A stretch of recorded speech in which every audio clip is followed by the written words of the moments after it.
สบายดีพี่น้องสบายดีคือประสุขุสุคนเด้อมื้อนี้พบกันคือเก่าเนาะพี่น้องตะปออยู่เพื่อนพี่น้องมื้อนี้กำลังหนึ่งเข่าเนาะหดเข่าค่ะกำลังสุกเลยพี่น้องมื้อนี้กาสิมาเฮ็ดคลิปจัดงานวันเกิดให้ลูกชายพี่น้องครั้งแรกของปีเนาะจัดงานวันเกิดให้ลูกชายเพราะว่าปีกายนี่หาบ่ได้เฮ็ดเพราะว่ามันวุ่นวายเนาะอีกอย่างก็ยากคนมันนำพอยอยู่บ้านแฟนผู้เนาะแต่ว่าเป่าชื่อตะเค้กมาให้ลูกแล้วก็บอกว่าปีหน้าเมซี่เห็ดให้ก็เลยเห็ดตามสัญญาพี่น้องก็เลยปีนี้ก็เลยสิจัดให้เนาะจัดงานวันเกิดให้กับบุญมียังลายแล้วพี่น้องกับจังปอก็ซื้อข้าวปุ้นมาเห็ดน้ำจิ้มถั่วลิสงนี่แหละกินเนาะแล้วก็พักเท่านั้นแล้วก็ลูกซีนเท่านั้นเลยพี่น้องก็มาเห็ดพอหมูผลมากินทะเลหมูกับลูกหลานนี่แหละเพื่อนป้าเพื่อนลุงอะไรใกล้ๆนี่แหละพี่น้องก็บริลายก็บริเฮ็ดใหญ่ดอกพี่น้องก็เฮ็ดน้อยๆนี่แหละพอแต่บริว่าอย่างไรบอกให้กับลูกหลานใกล้ๆนี่แหละมากินเนาะพี่น้องเพราะมันบ่ลายกะจีเฮ็ดลายมันง่ายรายจ่ายมันแพงด้วยพี่น้องเนาะก็เลยเฮ็ดน้อยๆพอแล้วพอเป็นพิธีเนาะก็ก่อนสิไปส่งคลิปกะกำลังปอกสิมาขอบคุ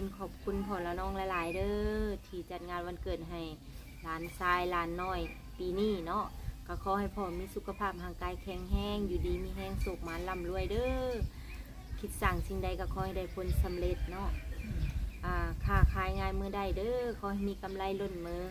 ขอให้พ่อเฮงๆรวยๆถึงหวยรางวัลที่1เด้อขอบคุณหลายๆเนาะสำหรับของขวัญวันเกิดหลานน้อยในปีนี้เพราะว่าได้ว่าไหวนะก็เลยเห็ดคอมเมนต์ว่าบ่ว่าไหวกะสิบดีเห็ดพอปันใดแล้วพี่น้องว่าเงินบ่ลายแล้วก็พอดีพอละน้องเพิ่นก็ส่งมาซอยน้ำแล้วก็เลยเห็ดซะซ้ำนี่เนาะพี่น้องก็บ่ได้ลายดอกคันเห็ดใหญ่มันก็เสียลายก็เลยเห็ดน้อยๆน้อยๆนี่ก็ถึงก็บ่ลายได้พี่น้องก็โอ้พอนักอยู่ ก็ได้เค้กให้2 ก้อนพี่น้องว่ายันบ่พอลูกหลานนะพอเค้กมันก้อนน้อยแล้วก็ราคากับแพงเค้กก็ได้ก้อนละ100,000 กีบนะพี่น้องก็เลยเอาเป็น2 ก้อนซะเผื่อ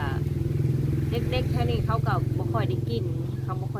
ดอกประเภทของมันมีแล้วโดนเขาจะได้กินเท่านึงก็เลยซื้อมาให้ซะ2 ก้อนคันบ่พอกับแบ่งกันกินคนละคำ2 คำให้เด้อถ้าซุ่มคลิปไปนำกันเด้อพี่น้องมื้อนี้วันเกิดลูกชายเนาะปีแรกครั้งแรกของเพื่อนจักเขาจะเห็ดจากอุกลุกความถูกสาวแพลวหยอกกับหลานเนาะเดี๋ยวสาวปอเขาตัวไปสวยข่าวแล้วก็ที่ล่างพักล่างนี่แล้วก็ที่เห็ดน้ำถั่วลิสงอะไรพี่น้องบดียังมากมายลายเป็นไดดอก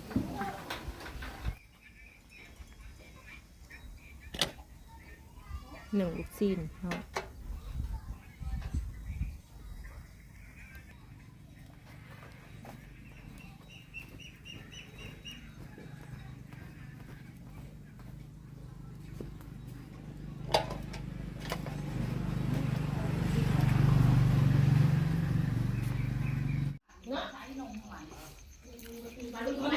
จัดให้ลูกชายพี่น้อง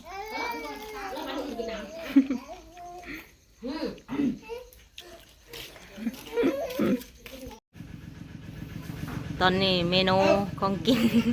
เห็ดแล้วเรียบร้อยพี่น้องนะแล้วนี่กะชีเตรียมเป่าเค้กเด้อบัดนี้เด้อ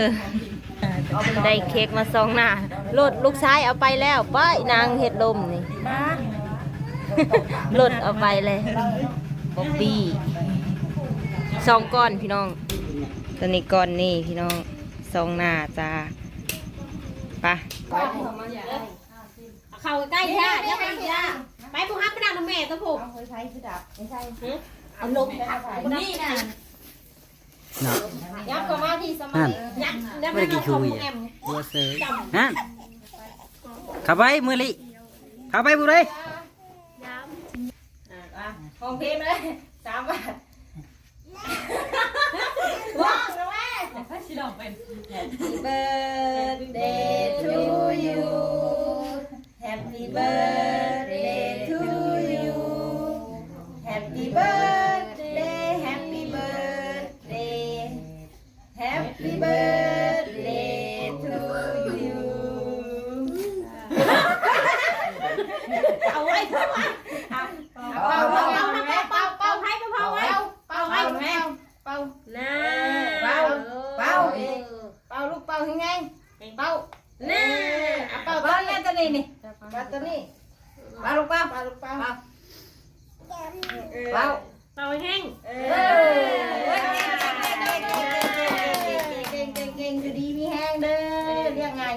าเจ็บยาไข้สุขภาพร่างกายแข็งแรงใช่ไหมทำพูดแทนนะให้ก็ดีให้เนี่ยดีเป็นข่าวดีก็คือใช้สาวนะนี่เงินได้นู่นเงินนู่น มะลิ เอาไว้ได้ของอย่าง น่าแล้ว เงินนู่นกูมีเงินเล่นเด่นมันยืนนี่ก็สาวบ่มีเงินเลย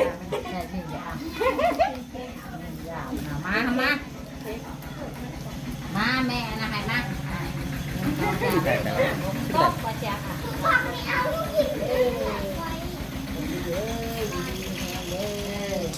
ได้ความไข่อย่าให้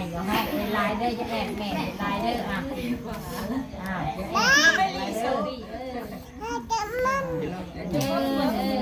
มันเป็นเว้าเลยไดให้ห้องบัดนี้หาเรียงง่ายใหญ่ไว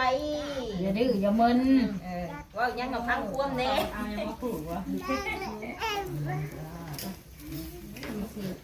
ขนมเนาะเงินเทียน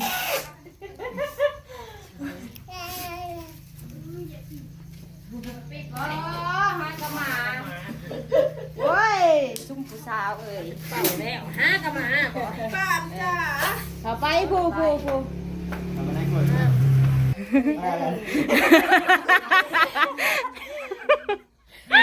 น้ำบังหน้าเอื้อยอีก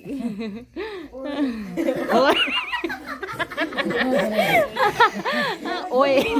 มึงนาวนะเปียกโอ้ยวะมันแน่นลายเดินแน่นลายแทนน้อง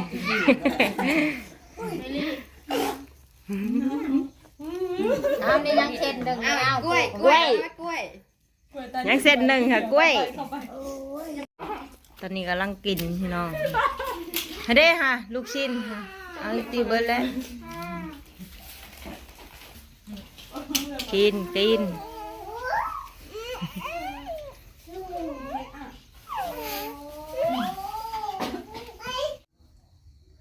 โอเคพี่น้องถือว่ามื้อนี้ก็เสร็จสิ้นไปโดยดีเนาะพี่น้องก็แล้วเรียบร้อยลูกชายขึ้นไปนอนแล้วพี่น้องแอบพอขึ้นไปนอนเลยเนาะทางปอกะเก็บกวาดบนอยู่บนกินเก็บถ้วยเนาะขอบคุณพ่อหลายๆเด้อดีใจหลายเนาะพี่น้องปีนี้ได้เห็ดในเพิ่นแล้ว พอเป็นกลุ่มเป่ามาปุ้งกระถึกอาจจะเป็นเล็กงานน้อยๆพี่น้องแต่ก็ดีใจเนาะสำหรับคลิปนี้ก็ขอจบคลิปไว้เพียงสำนี้เด้อขอบคุณ FC ทุกท่านเนาะที่ให้กำลังใจแล้วก็อวยพรวันเกิดให้ลูกชาย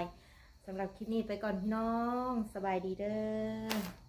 จนขำจนเมิดพี่น้องเอ้ยเผื่อสิเห็ดกินแล้ว งุ้มง่ายอยู่ผู้เดียว